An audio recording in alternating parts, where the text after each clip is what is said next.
ശബരിമല സ്വർണ്ണക്കൊള്ളയിൽ ജാമ്യം ലഭിച്ച തിരുവിതാംകൂർ ദേവസ്വം ബോർഡ് മുൻ പ്രസിഡന്റ് എൻ വാസു ജയിൽ മോചിതനായി.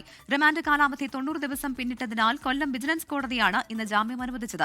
അതേസമയം കേസിൽ മുൻ ദേവസ്വം സെക്രട്ടറി എസ് ജയശ്രീയുടെ അറസ്റ്റ് തടഞ്ഞ ഇടക്കാല ഉത്തരവ് സുപ്രീംകോടതി നീട്ടി. കേസിൽ സുപ്രീംകോടതി ഗുരുതര പരാമർശങ്ങളും നടത്തി. ശബരിമല സ്വർണ്ണക്കൊള്ളയിൽ ജാമ്യം നേടുന്ന അഞ്ചാമത്തെ ആളാണ് തിരുവിതാംകൂർ ദേവസ്വം ബോർഡ് മുൻ അധ്യക്ഷൻ എൻ വാസു. അറസ്റ്റിലായി 90 ദിവസം കഴിഞ്ഞിട്ടും കുറ്റപത്രം നൽകാത്തതിനാൽ സ്വാഭാവിക ജാമ്യം നേടിയാണ് എൻ വാസു പുറത്തിറങ്ങിയത്. പത്തനംതിട്ട ജില്ലയിൽ പ്രവേശിക്കരുത്, സംസ്ഥാനം വിട്ടുപോകരുത്, ചൊവ്വ വെള്ളി ദിവസങ്ങളിൽ അന്വേഷണ ഉദ്യോഗസ്ഥർക്ക് മുന്നിൽ ഹാജരാകണം തുടങ്ങിയവയാണ് ഉപാധികൾ.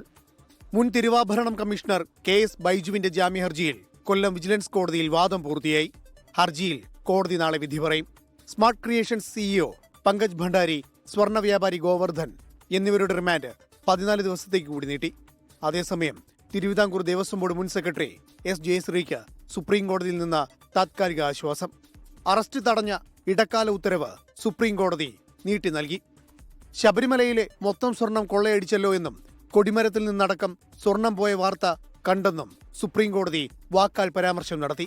ഇതിനിടെ എസ് ജയശ്രീക്കും ഇടനിലക്കാരനായ കൽപേഷിനും ചോദ്യം ചെയ്യലിന് ഹാജരാകാൻ ഇഡി നോട്ടീസ് നൽകി. 24 ഡൽഹി, കൊല്ലം.